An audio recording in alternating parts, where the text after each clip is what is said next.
Hello and good afternoon.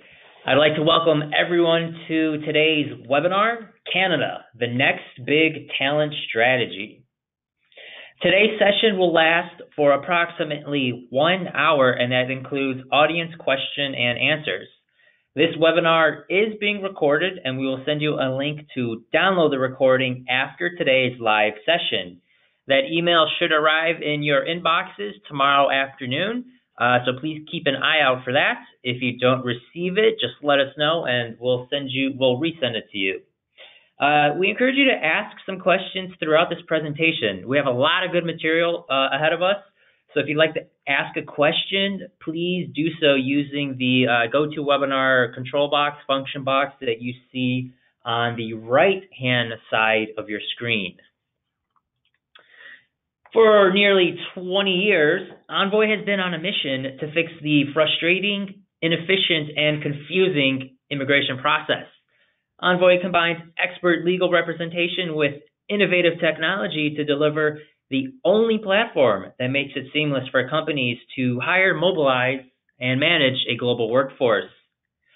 Envoy secures work authorization in over 150 countries, has grown 41% year over year, and works with over 1,000 customers. We are particularly proud of our NPS score, which is a testament to the employee experience that we provide. Also joining us today is Mobsquad. Mobsquad is an innovative company who helps U.S. companies retain their top-tier foreign talent when they do not have an immigration path in the U.S. For example, if they were not selected in the H-1B cap. Mobsquad has a unique partnership with the Canadian government that allows them to get software engineers and their spouses visas and have them relocated and working in as little as just 4 weeks. Mobsquad will outline more about their model and approach later in this webinar. And introducing today's main presenters, first I'd like to introduce Marina Falkina, BA RCIC. Marina is a senior global mobility specialist at Envoy, and she is in charge of providing Envoy's Canadian immigration services. Marina has considerable experience interacting with Immigration, Refugees, and Citizenship Canada, Canada Border Services Agency, Service Canada, as well as Canadian, U.S., and global immigration attorneys and other governmental agencies. And we're also excited to be joined today by Irfan Raji, founder and CEO of Mobsquad. Irfan is also a venture partner at Relay Ventures, an adjunct professor at the University of British Columbia in Vancouver, British Columbia, and he's a senior advisor to the Canadian government. Marina and Irfan, thank you so much for joining us this afternoon. Happy to be here. Thank you. Thank you for having us, Eric. Excited to be here. Awesome. Thank you, guys. And before I turn things over to Marina and Irfan, as I mentioned at the top of the hour, there's a lot of great content in today's presentation. But just want to remind our audience that the content in this presentation is not intended as legal advice. For additional information or if you have questions, please consult with a qualified attorney or licensed practitioner. And so with that, I'm going to turn it over to Irfan and Marina. Irfan, take things away. Thank you very much, Eric, and thank you everyone for joining this afternoon. Excited to be here to talk about Canada as a talent hub and the talent strategies that many companies are using that rely on Canada to build their workforces. I think before we dive too far into the content, it's important to get a little bit of context setting. And one of the most important things on context, I think, relates to immigration trends with respect to Canada. And as you can see on this slide, for the last number of years, we've seen increasing immigration into the country. And this has, been a policy of the government for many years, in fact, decades. And right now, the policy of the Canadian government is to try to bring up to 1% of the population into the country each year via immigration. And so right now we saw over 320,000 people come into Canada last year as immigrants. We expect that number this year to be about 350,000 and to continue to grow over time as the population of the country grows. Eric, why don't we go to the next slide? Within this, and this might be slightly different than how things work in the United States, we do have the same categories of how people get into the country. So they come as economic migrants. So these are people that are skilled workers that apply to come into the country and get a permanent residency card. Our program for skilled workers is slightly different in Canada than the US. It's not done by lottery. It's actually done by bringing the very best of the pool. Just like in the United States, many people sponsor family members into the country. And we also have refugees as a big part of how people get into Canada. And that changes over time in terms of refugees based on what's happening around the world. You'll see in 2016, we had a big spike in the number of refugees that came into the country. And this was related to the Syrian crisis. And the Canadian government at that time decided to take on an incremental 25,000 Syrian refugees as part of the Canadian government strategy to help with that crisis. Eric, why don't you go to the next slide, please? One thing that might shock people that I think is a really important piece to recognize about the Canadian system is that this growth in immigration and this trend that we see happens irrespective of political party and power. And as somebody who's lived in the United States, educated in the U.S., and spends a lot of time in the United States reading the press, I think that might be different in terms of how the Democrats and the Republicans speak about the idea of talent and immigration into the country. In Canada, our left or center-left leaning party is the Liberal Party. Our center-right or right-leaning party is the Conservative Party. And you'll see that irrespective of who's been in power in the last 20 years, the trend has continued. And we continue to expect this to occur. And the reason we think that is because as you listen to the political debates that happen in our country, and we have an election coming up in October, both parties, the Liberals and the Conservatives, and other parties that exist in our country, all talk about the importance of immigration, especially economic migrants, to the future of the country. Why don't we go to the next slide? And you see that in our press. You're seeing pictures here of different political parties. The gentleman on the left and on the right side is actually our Minister of Immigration. His name is Ahmed Hussein. He actually opened up our Mobsquad office here in Calgary when we opened it up in October. He himself is an immigrant. He was actually a refugee to Canada. And so, you know, the person running the department actually has empathy for people that have been in his situation, made it all the way up to becoming a lawyer and now the Minister of Immigration. It's an amazing thing for somebody that came as a refugee from, I believe, Somalia. The rhetoric here is different. And the reason is each party sees that having more economic migrants means that they have more skilled talent in the country. It means that they have a bigger tax base, and it gives them the opportunity to, be more likely to balance their budget or do things that are other policy imperatives for them. One of our advisors and actually one of our board members at Mobsquad is a gentleman named William Curry. He's a professor at Harvard Business School, and he wrote the book, The Gift of Global Talent.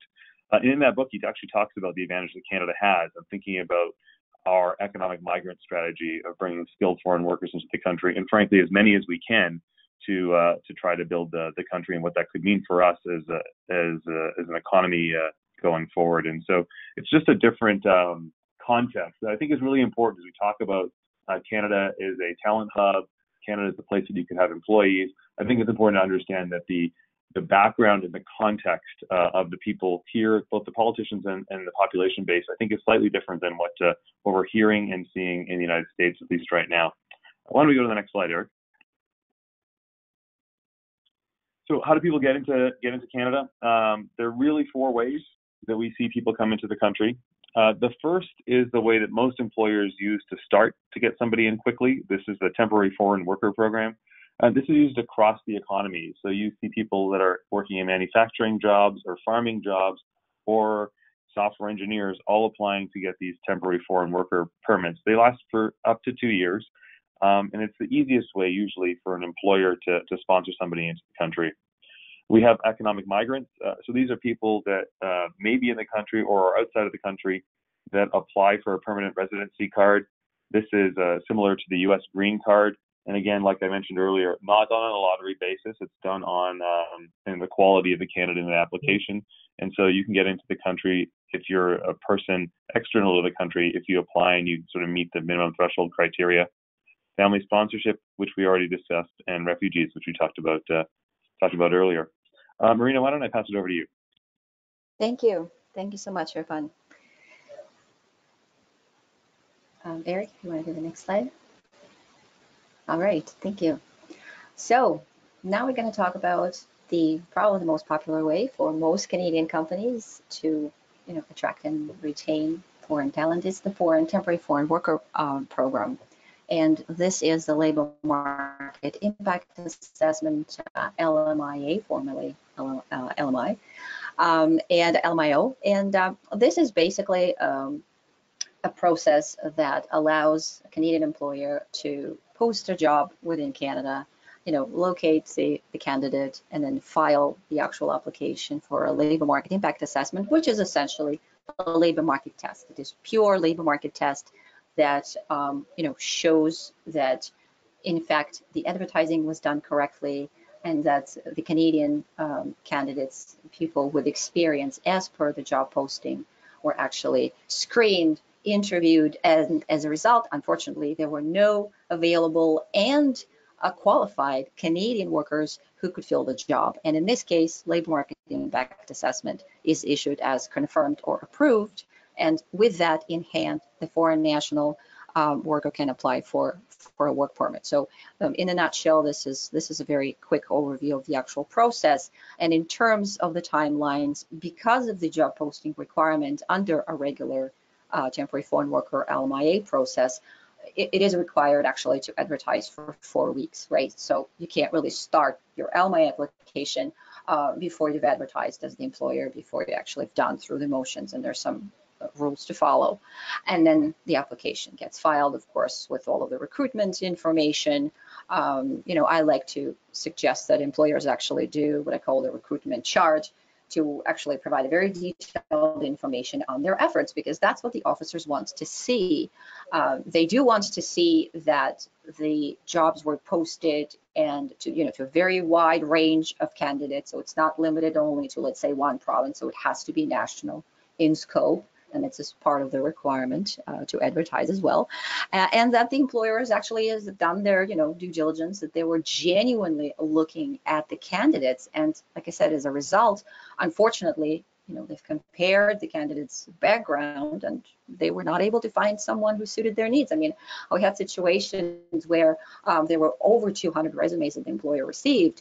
And then at the end of the day, we're looking at the job description. I mean, they're telling you, look, the person may have experience, but this is not actually in the field that we are looking. Why would we hire somebody like this?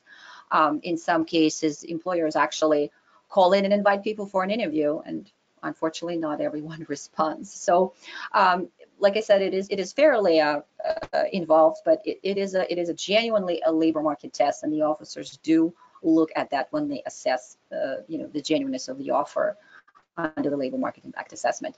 Processing time under the regular stream could be from 2 to 4 months. Unfortunately, there's some delays here right now, and then if the labor market impact assessment is approved, then, like I said, the foreign worker can apply for a work permit, and their processing times, as at that point we're dealing with Canada immigration, varies depending on where the person is applying from, roughly between 4 to 8 weeks. It could take longer in certain countries because now there's actually an added requirement to do biometrics for most foreign nationals, so that could affect processing time as well.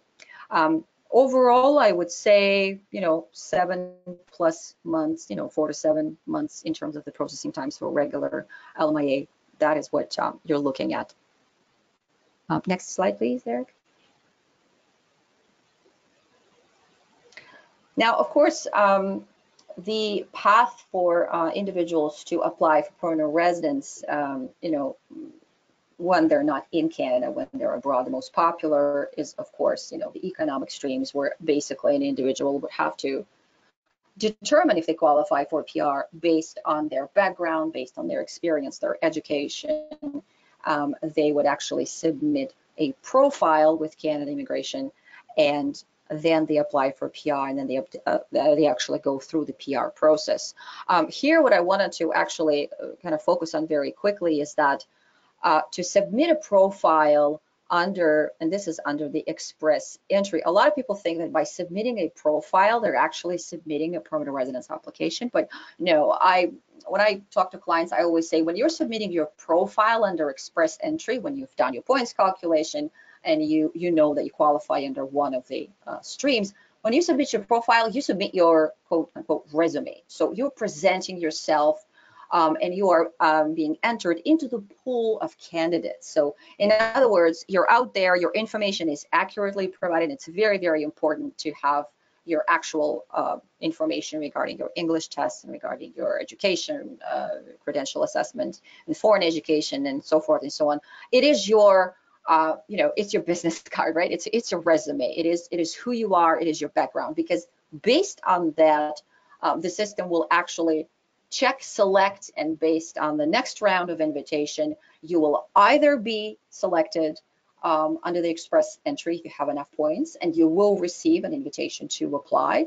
And only then, and after you receive the invitation to apply, only then you actually go through the application process and apply for PR. So, and a lot of times when I talk to clients, they're like, oh yeah, I already filed your application. So I'd like to always clarify whether they've actually submitted their profile only and they haven't received their invitation to apply, or they've actually gone through the profile, they waited and received their invitation to apply, and then they have gathered all the required documents for their PR application and filed them and paid the filing fees, and they've actually filed for PR and they're waiting for for their decision. So overall, for the entire process, and of course it fluctuates, I would say, a year to 14 months or 13, 14 months. It's a pretty good estimate.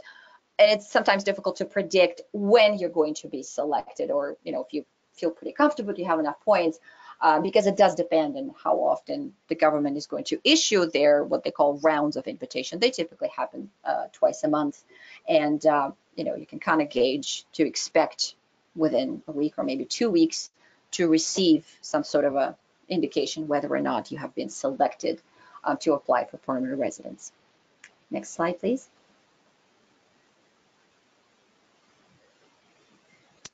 And here we'll just take a look at, without going too deep into the actual point system, but just to give you an overview picture as to the factors and the examples of what it is that the government is looking at, or how much weight basically is given. And this is, of course, assuming that an individual qualifies under one of the streams, whether it's federal skilled worker or Canadian experience class.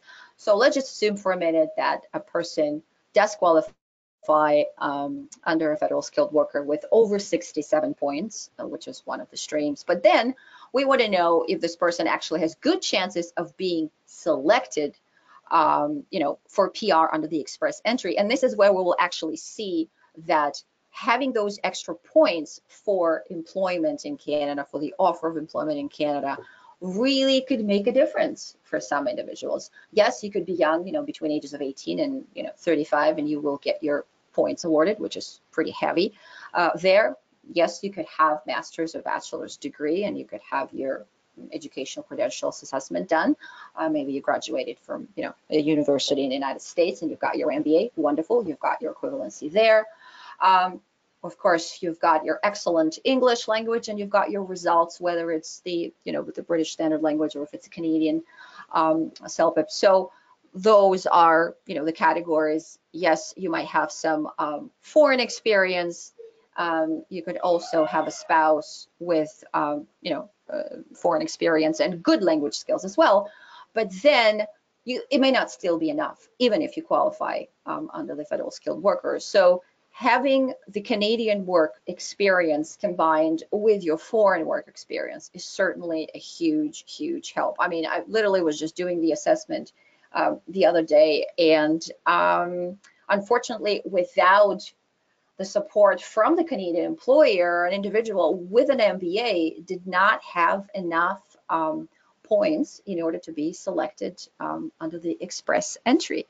And yes, the current cutoff is at around 460, I think it was just issued the other day. So it literally, varies a few points here and there, but I don't believe it went down to lower than 450 in quite some time. So again, it becomes critical to see the bigger picture.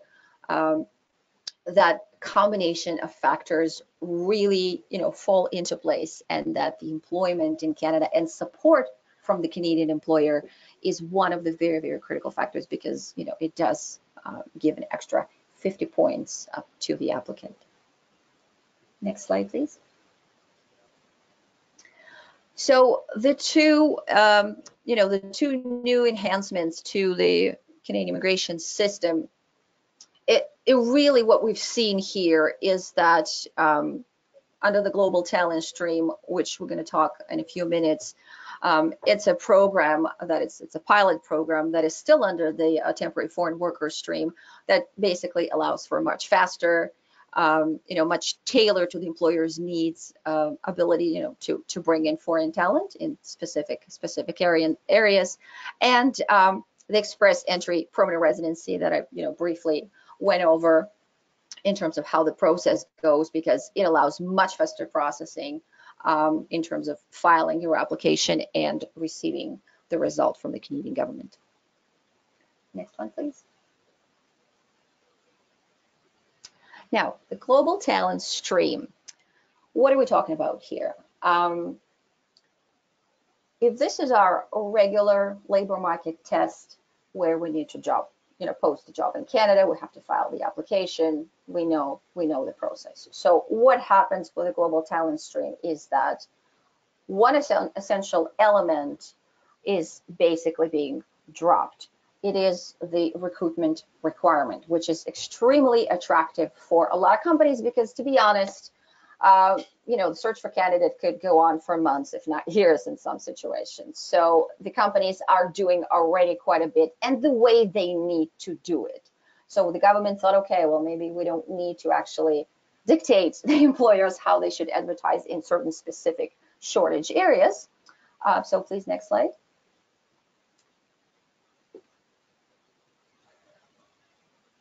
Therefore, the job posting requirement basically is not a requirement under the Global Talent Stream. And again, this is huge for many companies, because mind you, though, there is a question on the application anyway whether or not you have advertised. But in most of the cases, well, at least that I've worked on, the answer is still a big resounding yes. Because, like I said, companies still advertise. They may not do it exactly as per a regular LMIA stream, but of course, search for talent, and I don't want to say a word for talent, but in some cases, that's what happens. The process is still happening on the background. So the government decided, okay, we understand there's a need. Let's just not make the job posting a requirement. We'll still have the employer go through the labor market impact assessment. But instead, what we're going to do, so there's a bit of a catch here. Next slide, please.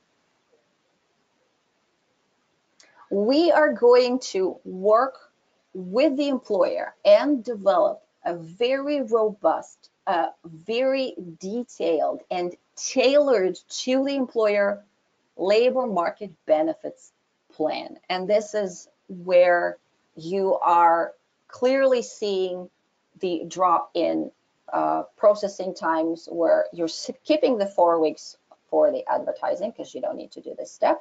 And also, instead of 4 months, if not longer in some cases, for regular stream, labor market impact assessment under the Global Talent Stream is literally, they do have the 10 business day, 2-week processing timelines, because there is a dedicated office that only deals with global stream applications. So it becomes a purely, the first time, I'll never forget the first time when I actually sat on a call with one of the first companies that I assisted with. I was listening in on the conversation between the employer and the program officer when they were developing the labor market benefits plan, because you don't even have to have a plan at the time of filing the application. Of course, I always say, have an idea of what you're going to be discussing, have maybe a draft plan ready on the back burner, because once the application is submitted, boom, boom, you're going to get a phone call. You're going to get 2 phone calls from Service Canada, one to review the application, and then the second one, which will probably take a good hour, if not an hour and a half, sometimes 2 hours, to actually go through the labor market benefits plan. And you'll be discussing with the officer, but you don't have to include any of that at the time of filing of application. You can simply indicate to be discussed with the program officer what we would like to do.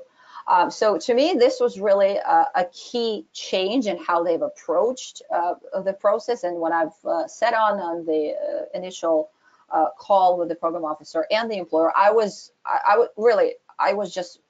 impressed. I did not, honestly, I did not expect to hear the level of understanding and really genuine desire on the officer's part to work with the employer. To truly, they were not forcing them to do something they didn't want to do. They were really genuinely interested in seeing what it is that the employer is looking for in terms of building their workforce. What is their HR plan? What it is that they're looking to do in terms of attracting more Canadian workers. So this, in my mind, is one of the key, flagship, I would say, improvements, and really why this global talent stream has become such a success, because it really tailors the whole process towards the employer's needs. And of course, the processing times become really nowhere near what they used to be or what they are in the regular stream. 2 weeks for the labor market impact assessment, and then right after that, the foreign national moves to apply for a work permit. And I would say the fastest one right now is probably 4 weeks, and things are being slowed down a little bit because of the requirement for biometrics. But essentially, it truly streamlines the entire labor market test and allows the foreign national to apply for a work permit much faster, and also not to have to wait for a work permit as long. Next slide, please. So as I was saying, the processing times for the work permit, really drop. And I'm saying 4 weeks because 2 to 4 weeks, 2 weeks as advertised on the government website. But like I said, there's some delays because biometrics are not included in the actual processing times. So the total time of 4 weeks is pretty realistic. And with a job offer for the foreign nationals who are looking to qualify for permanent residency, what happens is, again, you still have to determine if you qualify under one of the streams. You still have to, submit the profile and apply for PR. And the next slide, please. So the system is the same. It's just what happens is that you are going to be gaining the necessary points that you need in order to be able to submit your profile and actually be pretty confident that you're going to be selected and that you're going to receive your invitation to apply. Next slide, please. And because of that, the processing times are actually dropping here under the express entry from a typical 12 months to, I'd say, 6 months. In reality, I've seen some applications, actually there's some cases that were approved on my watch, I think around Christmas time. They like to actually do it faster than even 6 months. I think the record one that I've seen was done, I think it was within a month, which was just absolutely incredible. Again, it doesn't happen too often. So I would say 6 to 8 months is probably a pretty good estimate for the entire process for the permanent residence. Next one, please.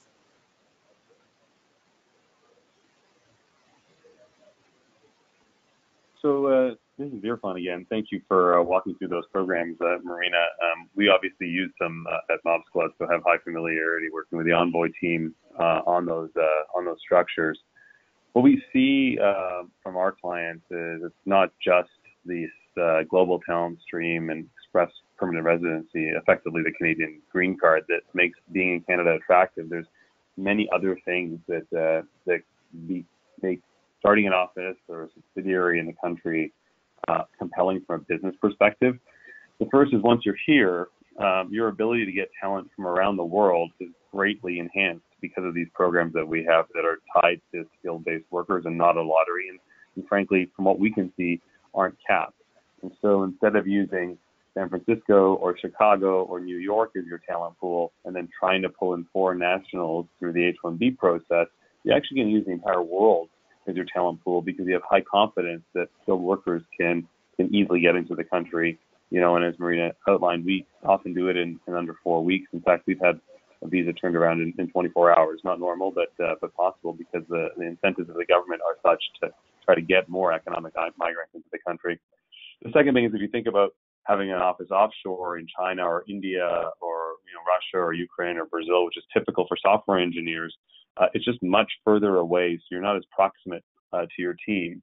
Our office in Calgary is a 2-hour and 20-minute flight to San Francisco. You can get in and out in a day and have work meetings, and that just isn't possible if you have a development office in Bangalore. The third is IP protection. A lot of our clients want to come to Canada because they want to make sure that they conclusively own the intellectual property that their employees develop.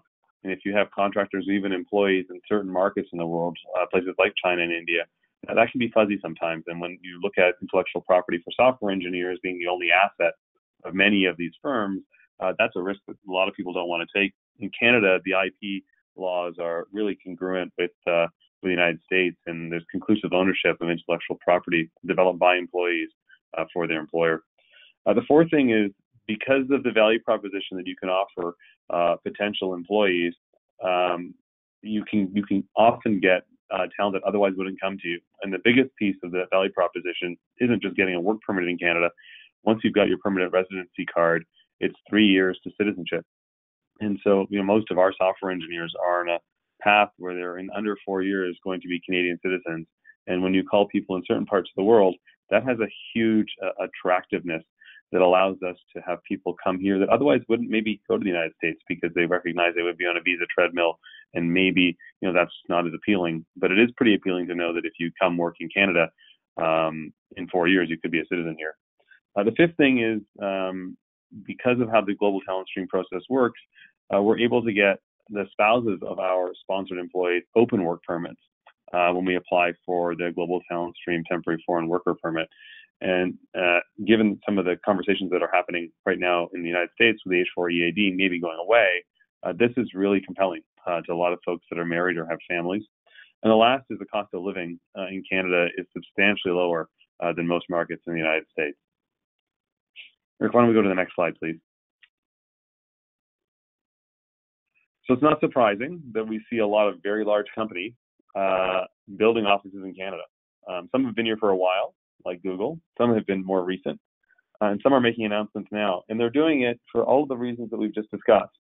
And so, Amazon's been here, has over 4,000 employees, many of whom are foreign nationals. Facebook, Google, Instacart. The list is very, very long of large companies that have opened offices. Amazon is one example, hired 1,000 software engineers last year in Vancouver alone, and is on track to hire an incremental 2,000 software engineers in Vancouver this year. And so, as you think about your talent strategy, looking at what these people are doing, they're doing it for a reason. They're doing it for the reasons we've just discussed. Eric, can we go to the next slide, please? Over for smaller companies, companies that maybe only have 100 or 300 or 1,000 employees, that maybe only want to have 10 people in Canada, the fixed costs of coming are pretty substantial. And so we don't see a lot of smaller companies coming to Canada to take advantage of what Amazon and Facebook and Google and Instacart are taking advantage of.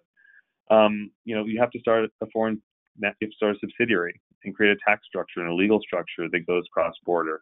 You have to manage employer remittances. In Canada, we've got a national pension plan, employment insurance. We've got a lot of remittances that are legally binding on corporate entities that need to go out on at least a monthly, if not bi-weekly basis.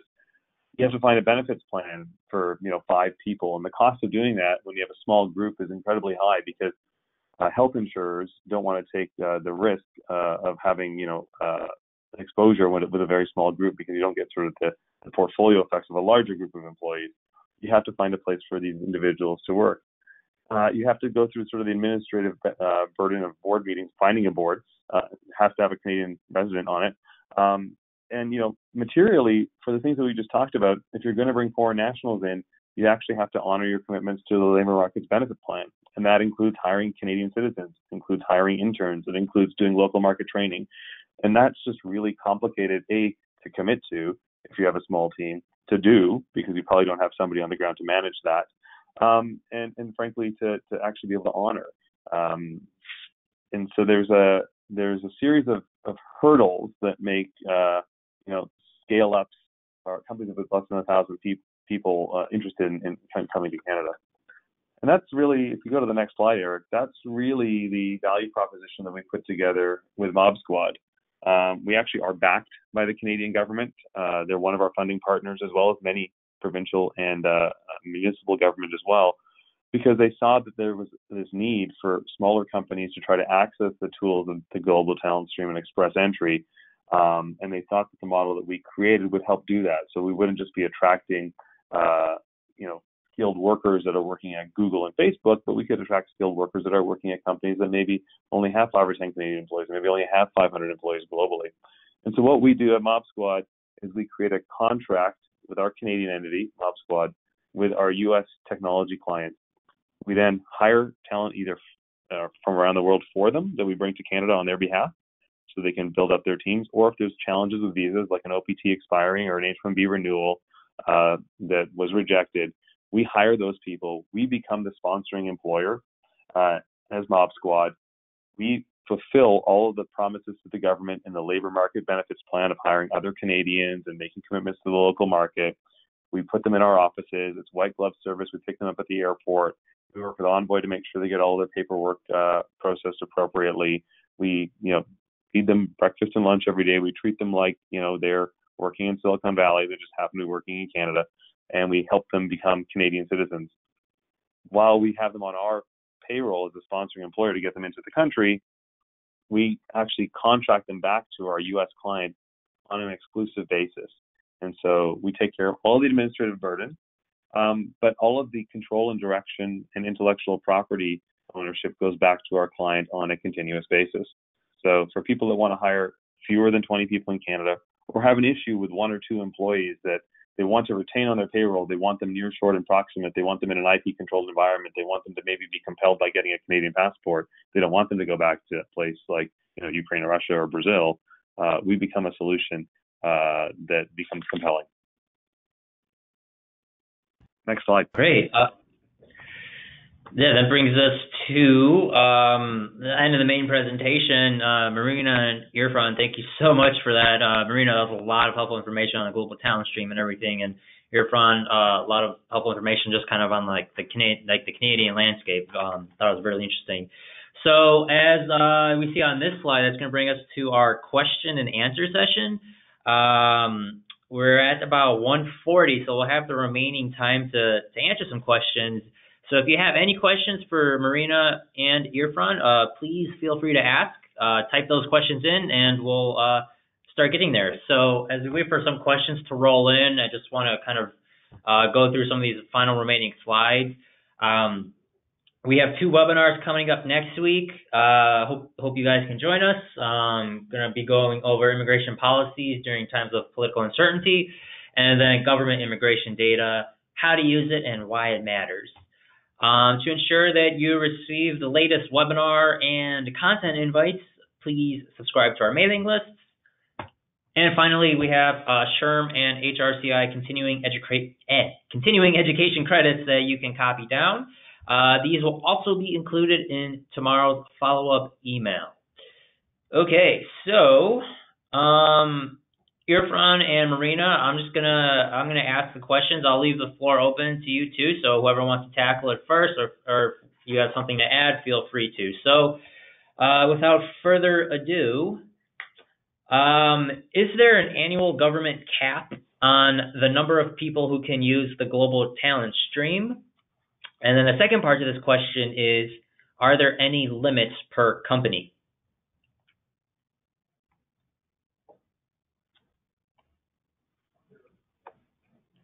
Marina, would you like to take that, or happy? Sure. Yeah.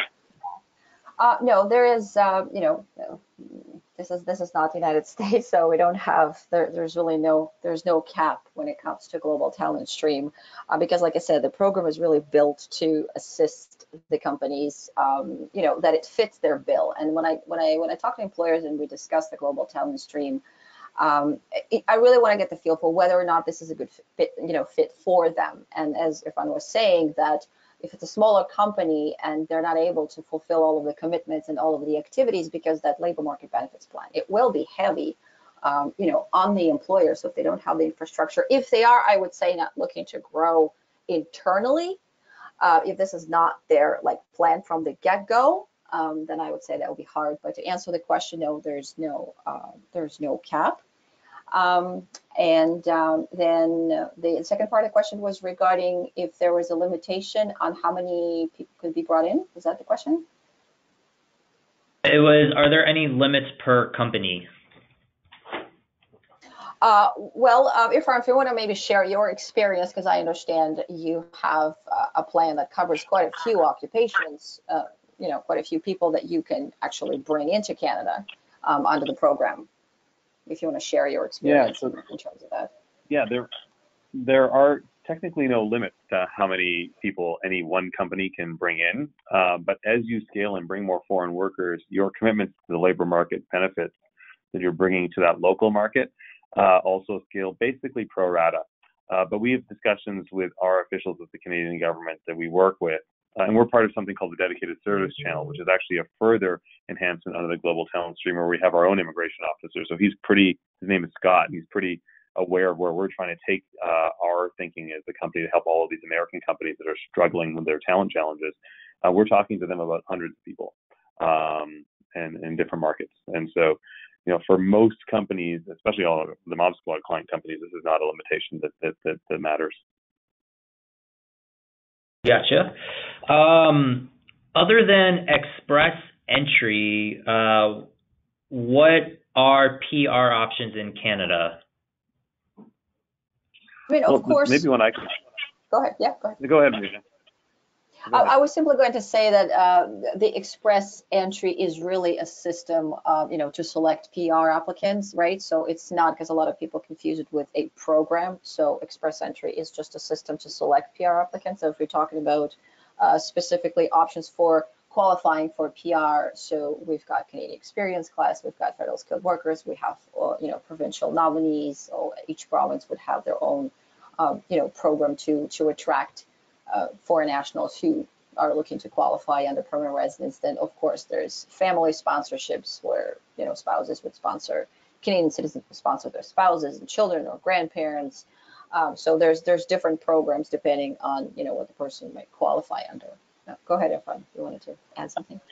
Yeah, that's a great answer. I'll give you our experience on one of them particularly. So, I mean, what we saw in the webinar here is, sort of the basic structure. There's all sorts of nuances that we work on each different file.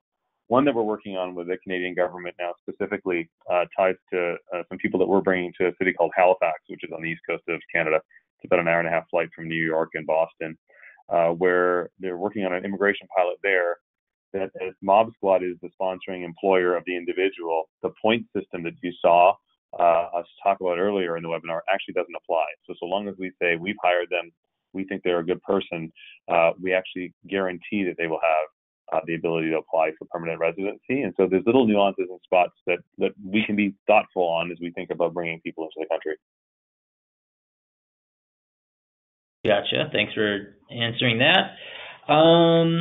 Speaking of New York, Irfan, curious if can you explain or maybe shed some light on how typical tech salaries in Toronto and Vancouver compare to New York and San Francisco? Yeah, that's a great question. And so we obviously are in the software engineering market on a daily basis. They are lower in Canada than they are in most major American centers. So Seattle, San Francisco, LA, Chicago, New York, and Boston would be leaders in software engineering salaries. In Canada, they are less. And part of how we make this work is we still pay our software engineers as a sponsoring employer in Canada the top end of the Canadian market. We're required to do that if we want to get a GTS, a Global Talent Stream permit authorized. We have to show that we're paying, usually we try to pay in the top 5%. It's not top 1% of a local market. But even at that rate, it's still cheaper. And that's part of how we make the system work, because we charge our clients, the same or slightly less than what they would pay to have that person in the U.S. on a fully loaded basis, including benefits and remittances to the government and all the costs that we would incur in Canada. And then we use that excess amount to actually make our labor market benefit commitments come to life. And so that's how the business is structured. Gotcha. Kind of sticking on the topic of benefits, this next question is, other than immigration benefits, are there any other major benefits attracting employers to Canada, such as tax benefits or cost of living? Yeah, maybe I'll take that one. There definitely is cost of living for our employees for sure. And so, as an example, you can live in a city like Calgary. You can be in a brand new 1-bedroom condo, 5-minute walk to the core of the city for furnished, by the way, $1,400 or $1,500 Canadian, so about $1,100 US. You can't do that in Silicon Valley or New York or Boston. And so, even with lower salaries, the quality of life that people live here, when you look at our engineers and what they give us as feedback, because many of them have actually worked and lived in the U.S., is substantially greater. So that's a definite benefit. From a tax perspective, it's very complicated. I mean, there can be, but I wouldn't rely on that.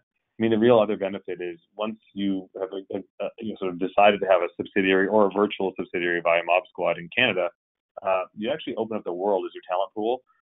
Because you can bring anybody from anywhere, and you're using a better value proposition because you're offering Canadian citizenship. And so we find that people are able to attract and retain much higher quality candidates and build their company faster because they have a better pool, a bigger pool that's more motivated to come.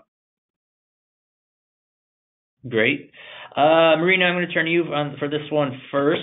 How tough is it to meet the LMBP requirements for employers, in particularly the investment in skills and training? Thank you. Good question. Well, again, back to the drawing board. It really depends on the company size. It really depends on their needs and what it is that they're actually looking to do. So, it's difficult to answer for me because, of course, it could be a situation where we've discovered, I don't think I've had that, but in conversations with different employers, this is the starting point. Before actually doing a labor market benefits plan, we would really need to discuss and figure out if they have the financial ability to invest. Do they actually want to do they actually want to invest? What is their business plan? What it is they're looking for long term for the next 2 years? Because you're getting in, GTS LMIA for probably 2 years. And, don't forget, you're going to get a phone call after 12 months after the foreign national worker starts working, get a phone call to review your commitments. So if you're not at that stage, if you don't have that level of, if you're not looking to invest basically, then this perhaps is not, the road for you. So it kind of trickles back to what Irfan was saying, that this may not be an ideal solution for everyone, but I think that's why they've tailored the program to see if it is going to actually fit the needs of a startup company. That is, I call it like a double-edged sword. So you're looking to bring in the foreign talent, but at the same time, show us what it is that you're doing internally, if you have the means, of course, to do so. Okay, so I don't know if that answers the question. I don't know, Irfan, if you have any actual insight into. Mm-hmm.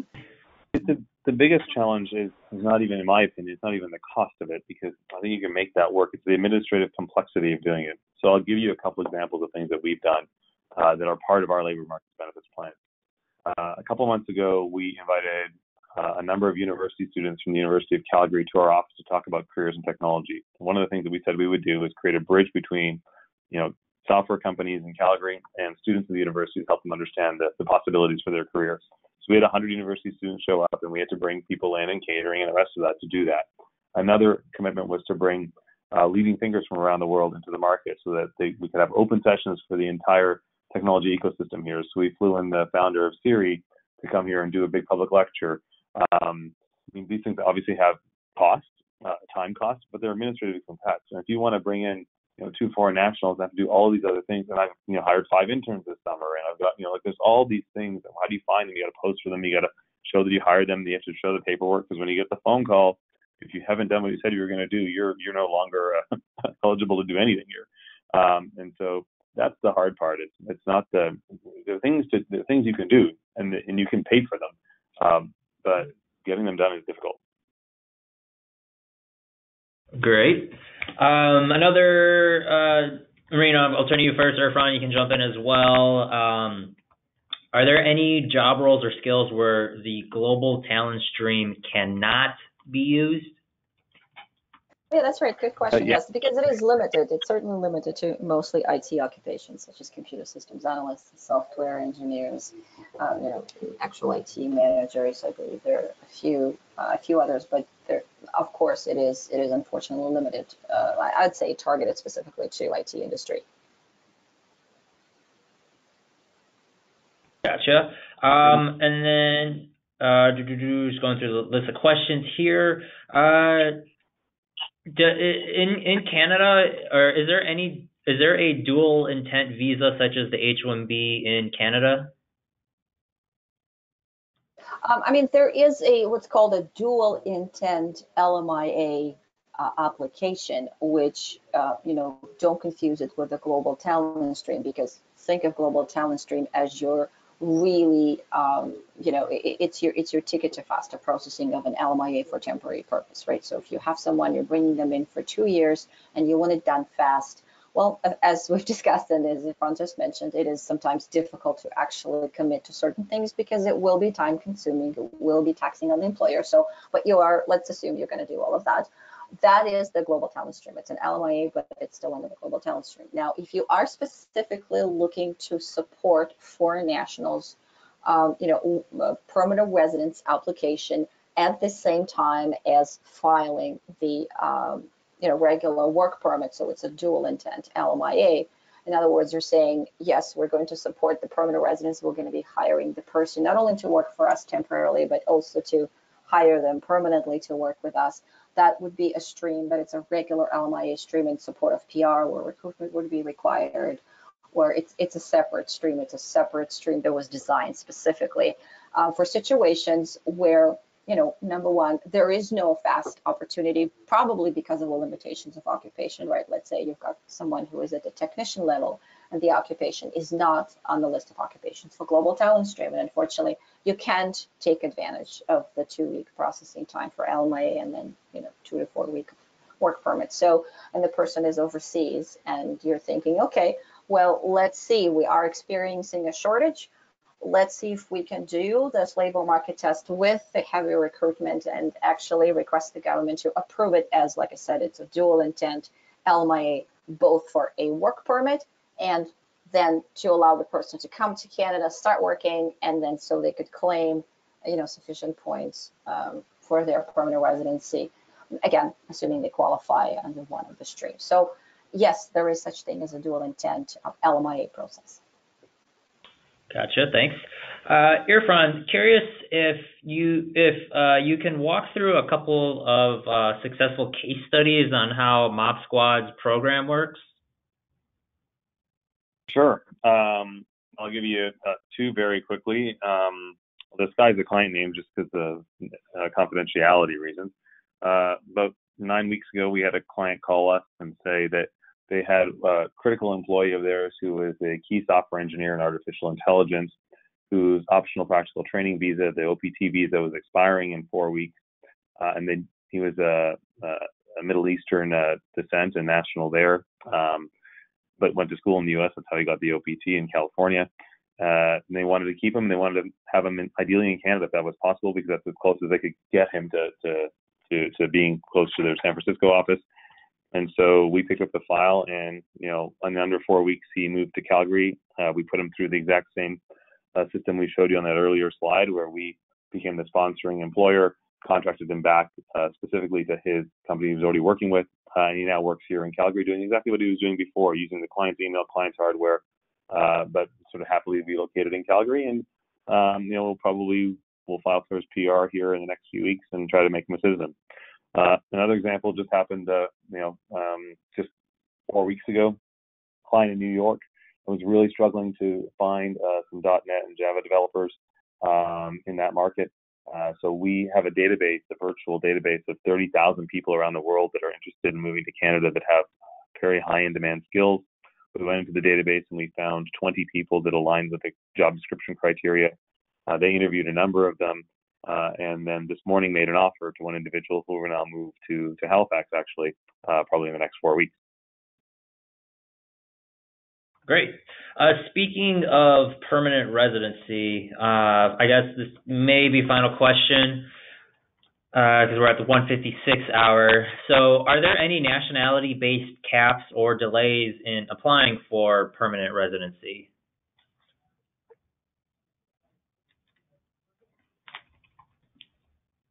I have not actually seen any, specific statistics, specific to nationality. I don't know if you had any experience. What I've seen in terms of delays, perhaps it's not so much the nationality. Nationality doesn't, really matter. I have currently a case where, because of the principal applicant's spouse, because of his, let's say, military history in a particular country, that could, delay processing simply because Canadian government has, they have to do certain background checks, and that's outside of the regular police clearance that an individual needs to supply with their PR application. So I would say it's not so much the the nationality. I don't think nationality makes a difference. Everyone, can apply regardless of where they're from. But perhaps, their background, their history, especially if they had maybe, a prior record, or if they had a government service, including military service, that could potentially lead to some delays in that regard. Yeah. That's also our experience too. There's no cap based on country of origin. It's not in the legislation. It's not in the policy. I've never seen it ever talked about it or ever acted on it. We have had challenges in getting people in, not because of themselves, but because their country of origin, when the background checks are happening, don't have electronic records. So there are some countries where there's still paper records. And so it takes time for the Canadian government to receive confirmation that somebody doesn't have a criminal record in their country of origin. And so that can sometimes slow us down. Not a lot, a week or two, but that's the challenge we run into sometimes. Okay, great. And looks like I have one final question. Irfan, how does Mobsquad help foreign nationals settle into life in Canada?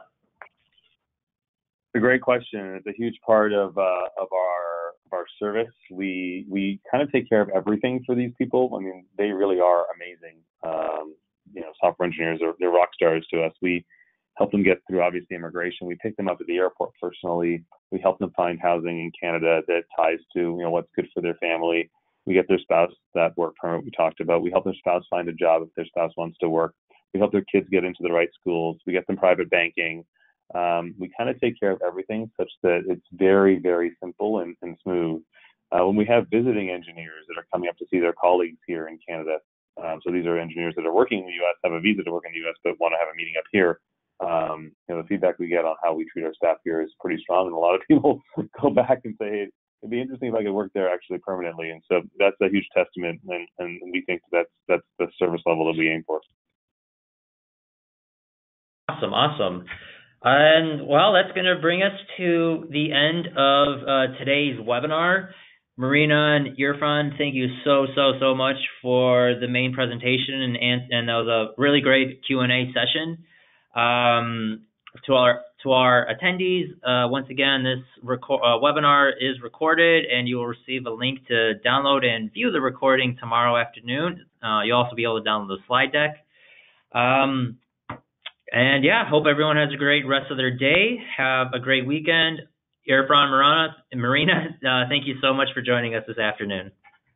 Thank you so much. Thank you. Thank you very much.